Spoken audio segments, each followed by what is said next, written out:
Assalamualaikum warahmatullahi wabarakatuh. Selamat berjumpa di materi sistem reproduksi manusia pada mata pelajaran biologi untuk kelas 11 SMA dengan saya Rofiko.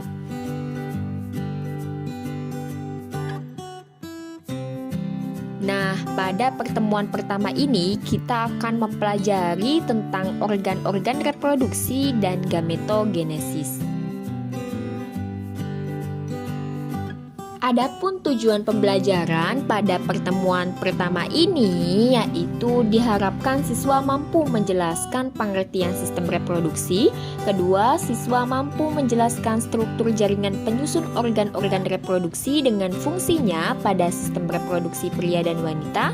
Siswa juga mampu membedakan organ reproduksi luar dan organ reproduksi dalam baik pada pria maupun wanita. Serta siswa mampu untuk mendeskripsikan proses pembuatan sperma atau spermatogenesis dan pembentukan sel telur atau oogenesis berdasarkan gambar maupun bagan. Lalu apa sih yang dimaksud dengan sistem reproduksi ini? Jadi, sistem reproduksi merupakan kemampuan suatu organisme untuk berkembang biak atau memperbanyak keturunan dengan tujuan untuk menjaga kelangsungan hidup. Nah, pada sistem reproduksi ini akan dihasilkan gamet jantan maupun gamet betina agar makhluk hidup ini dapat menghasilkan keturunan berikutnya melalui fertilisasi. Di sini kita akan terlebih dahulu membahas mengenai organ reproduksi pada laki-laki. Sistem reproduksi pada laki-laki ini memiliki fungsi untuk menghasilkan sperma di dalam testis, kemudian mengantarkan sperma dalam medium cair atau disebut juga dengan semen menuju vagina selama proses kopulasi dan juga membentuk hormon kelamin jantan utama atau yang disebut juga dengan hormon testosteron.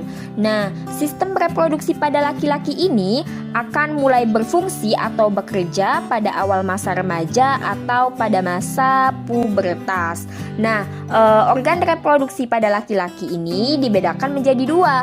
Ada organ reproduksi eksternal dan juga organ reproduksi internal.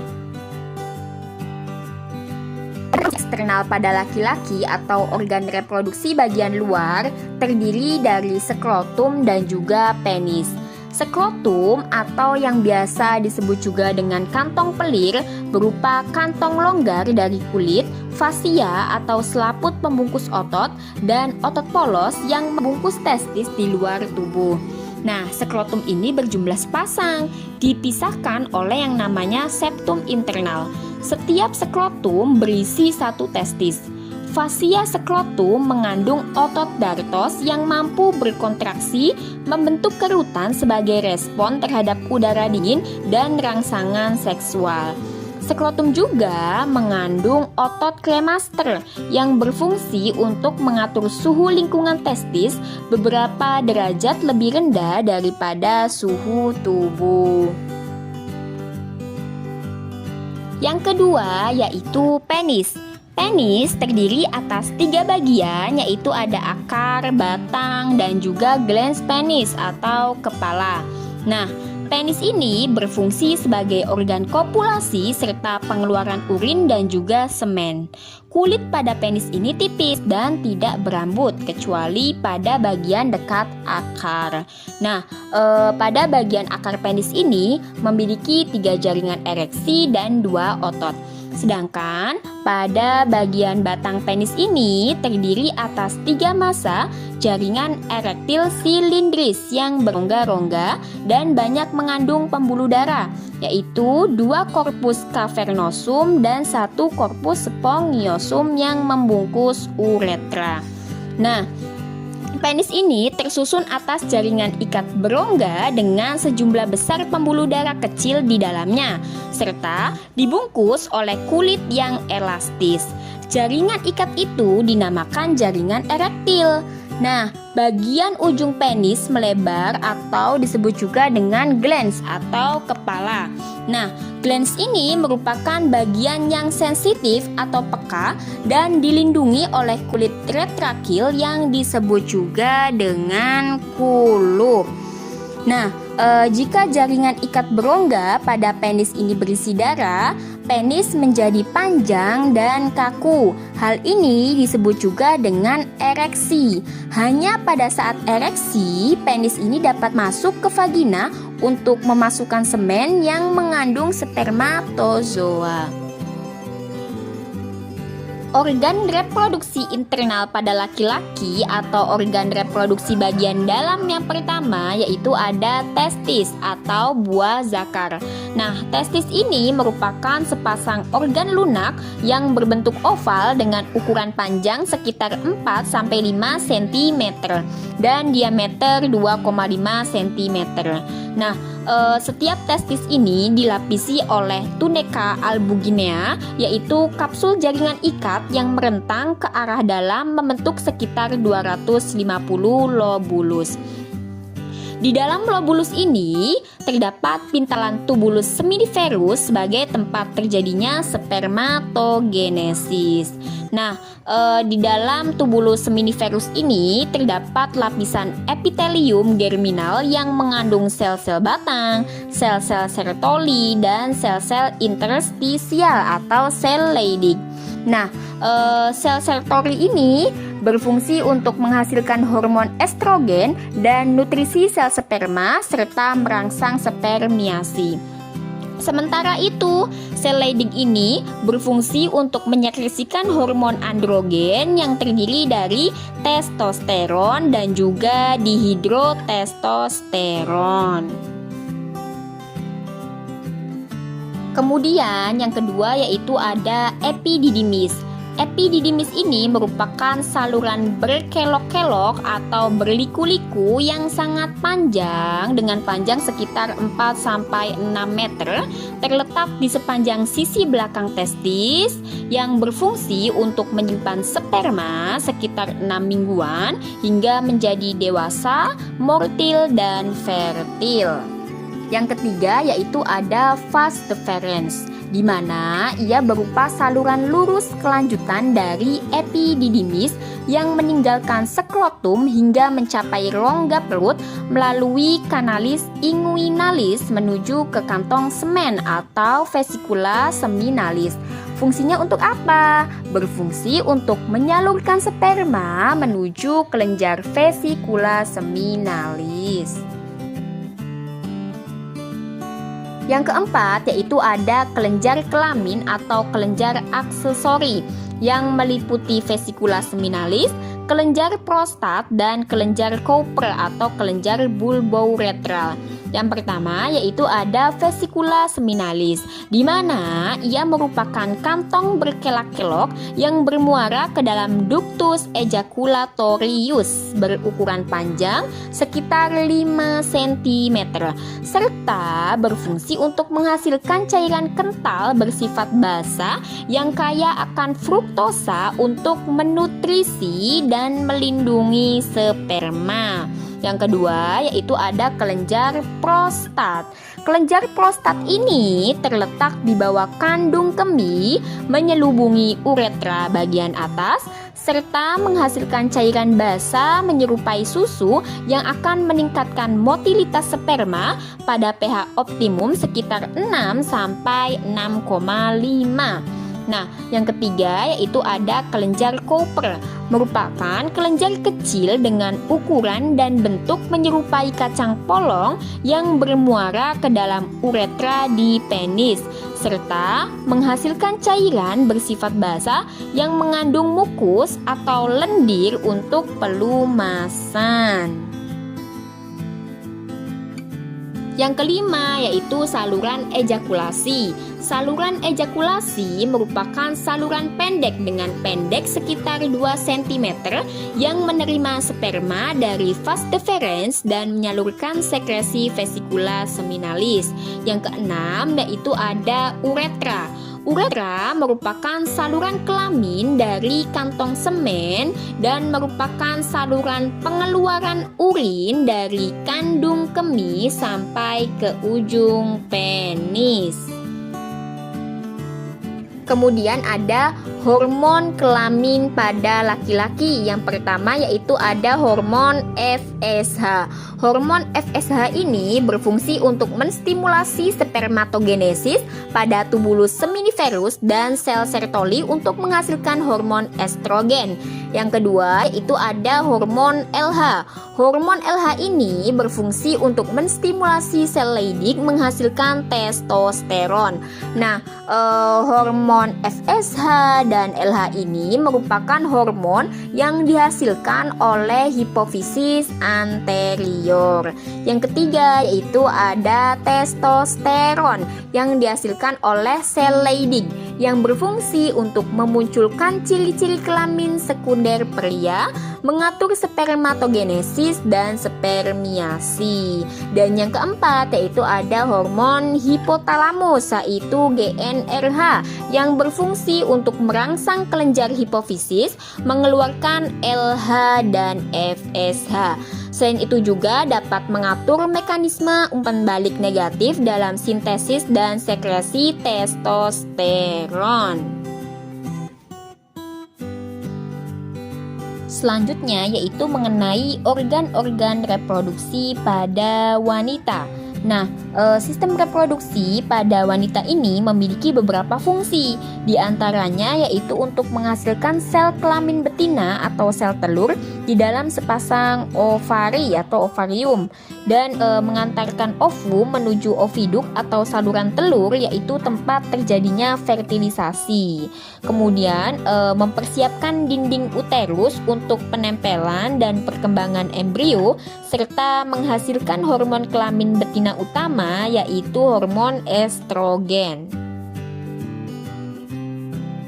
Organ reproduksi eksternal pada wanita atau organ reproduksi bagian luar ini terdiri dari beberapa organ. Yang pertama yaitu ada mons pubis. Mons pubis merupakan jaringan lemak yang mengelilingi tulang pubis. Jaringan ini mengandung kelenjar untuk mengeluarkan minyak dengan feromon yang meningkatkan daya tarik seksual.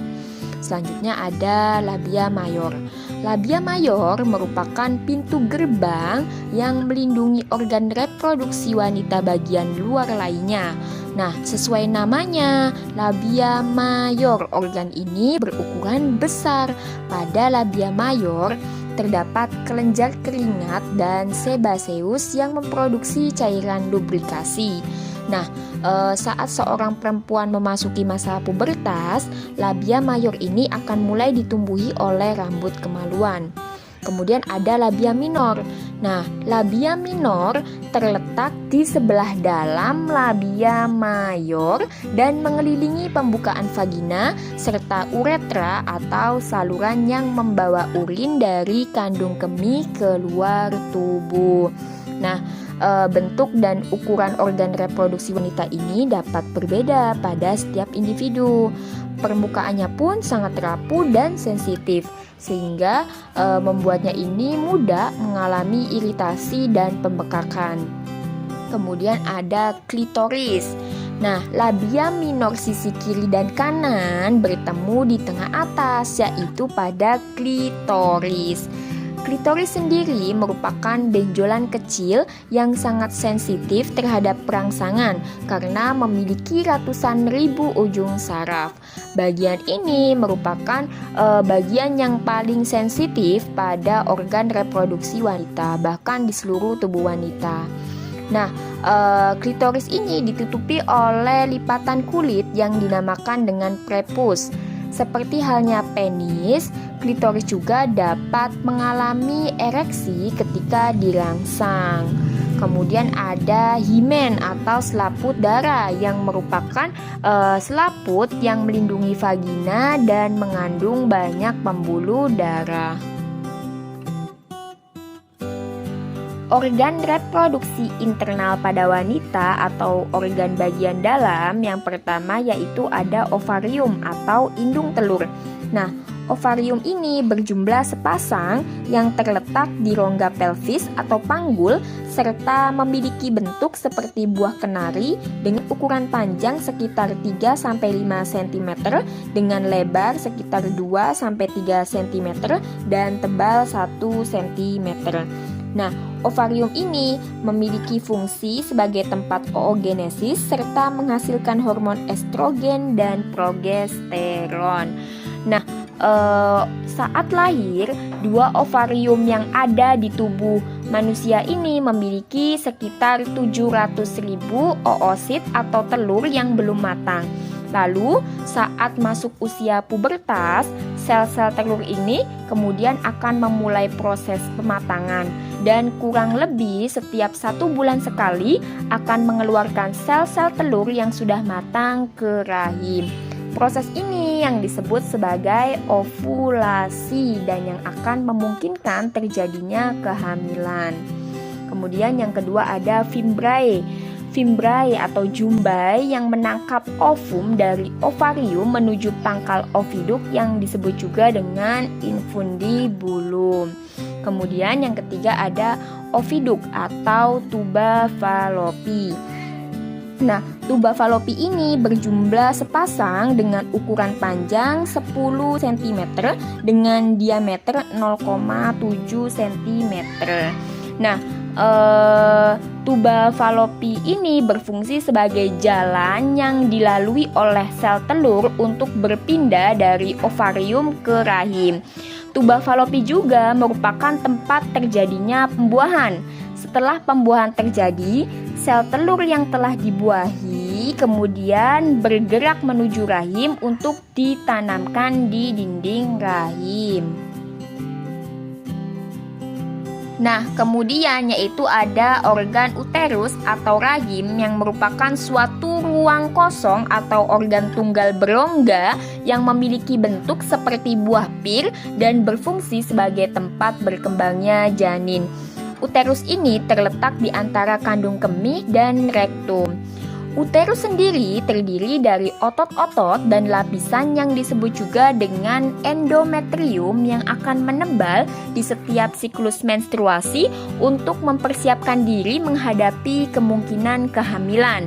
Nah, ketika proses persalinan, otot rahim ini akan mengencang dan menjadi pendorong pertama yang akan membantu janin untuk bergerak mengarah ke serviks hingga pada akhirnya bisa keluar dari vagina. Nah, kemudian yang kelima yaitu ada serviks atau leher rahim yang merupakan organ reproduksi wanita yang terletak di bagian bawah dari rahim dan berperan untuk menghubungkan rahim dengan vagina. Serviks memiliki bentuk seperti tabung yang berfungsi untuk melindungi rahim dari infeksi dan sebagai jalan masuk sperma saat berhubungan seksual. Nah, kemudian yang keenam yaitu ada vagina. Vagina merupakan suatu area dengan bentuk seperti saluran yang lentur dan berotot.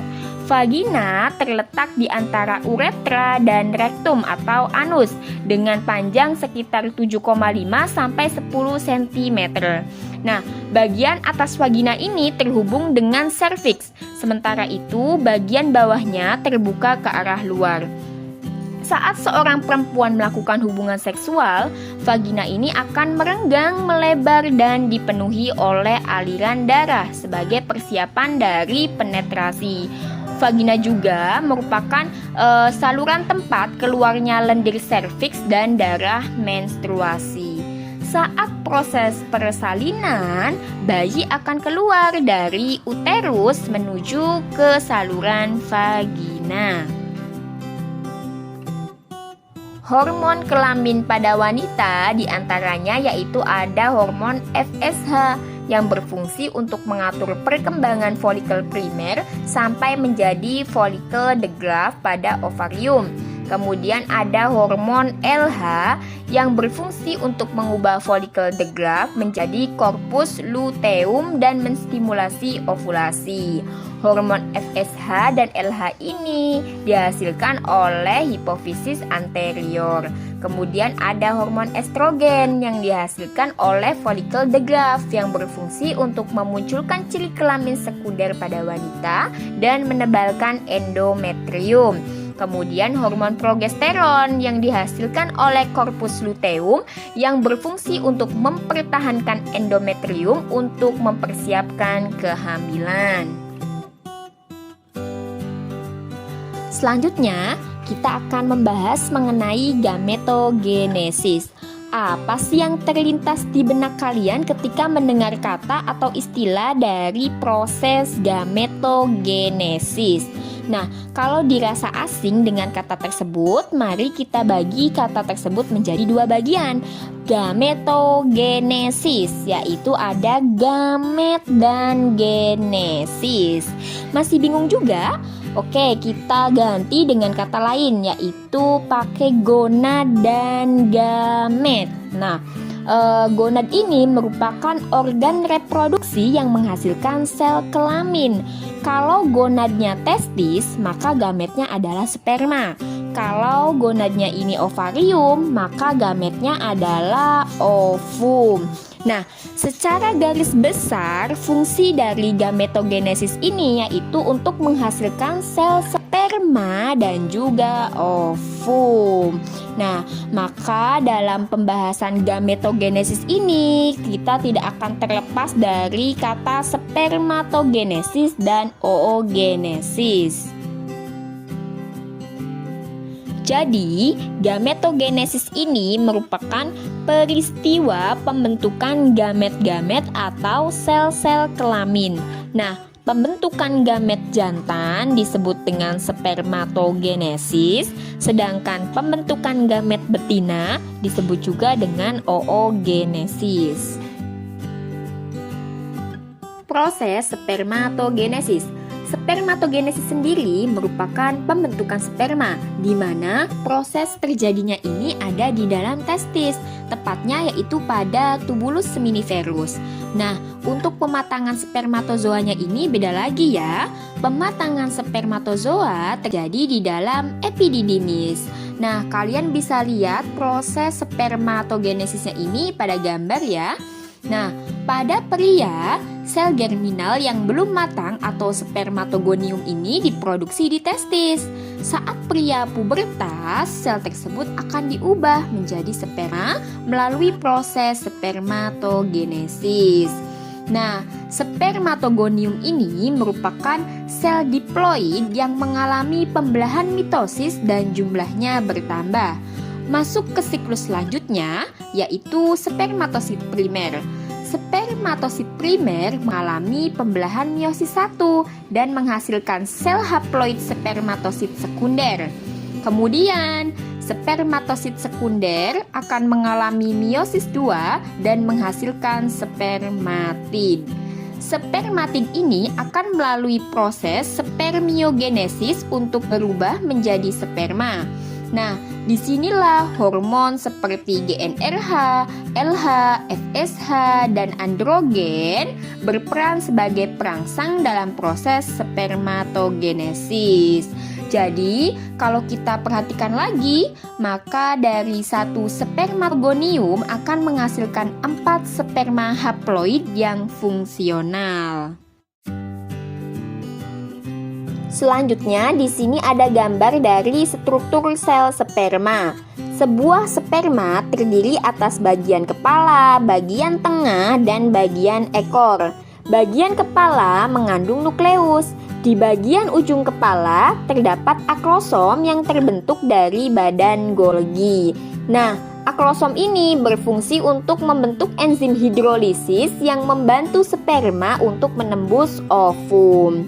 Bagian tengah merupakan pusat tenaga bagi sperma karena di dalamnya ini terdapat banyak mitokondria yang tersusun berderet dari ujung-ujung ke ujung dalam untaian spiral berbentuk putaran heliks.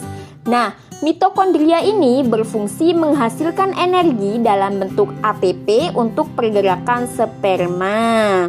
Kemudian bagian ekor berfungsi sebagai alat gerak sperma untuk mencapai ovum. Peristiwa oogenesis. Oogenesis merupakan pembentukan ovum. Pembentukan ovum ini terjadi di dalam ovarium, tepatnya di dalam folikel-folikel yang dimatangkan dengan bantuan hormon FSH. Tidak seperti pada proses spermatogenesis, oogenesis ini lebih menarik karena meiosis 2 baru akan terbentuk apabila terjadi fertilisasi. Pada wanita, prosesnya begini. Oogonium akan mengalami pembelahan mitosis dan menjadi oosit primer. Ketika perempuan mengalami pubertas, maka oosit primer akan melanjutkan tahapannya menuju fase meiosis 1 dan membelah diri menjadi sel diploid yang ukurannya berbeda. Ukuran yang besar menjadi oosit sekunder, sedangkan ukuran yang kecil menjadi badan polar. Masing-masing sel tersebut bersifat haploid. Nah, ketika terjadi fertilisasi atau pembuahan oleh sperma, maka oosit sekunder akan lanjut ke fase meiosis 2. Nah, kalau tidak terjadi fertilisasi gimana? Artinya, oosit sekunder akan mati atau mengalami degenerasi. Singkatnya, dari satu oogonium ini akan menghasilkan satu ovum haploid fungsional dan 3 badan polar. Nah, di sini terdapat gambar struktur sel ovum. Pada nomor 1 ini merupakan corona radiata, di mana ia merupakan lapisan pelindung ovum terluar yang mengandung hyaluronid. Nah, yang pada gambar nomor 2 itu merupakan zona pellucida, di mana ia merupakan lapisan pelindung ovum tengah yang tebal yang mengandung glikoprotein. Gambar yang ditunjuk oleh nomor 3 merupakan membran vitellina, yaitu lapisan pelindung ovum paling dalam yang transparan. Yang ditunjuk nomor 4 merupakan protein kuning telur atau sitoplasma. Yang ditunjuk nomor 5 ada nukleus yang mengandung materi genetik yang haploid. Dan yang ditunjuk oleh nomor 6 itu merupakan polosit, yaitu badan polar yang dihasilkan dari oogenesis. Selanjutnya di sini disajikan tabel mengenai perbedaan spermatogenesis dan oogenesis yang sudah dijelaskan tadi.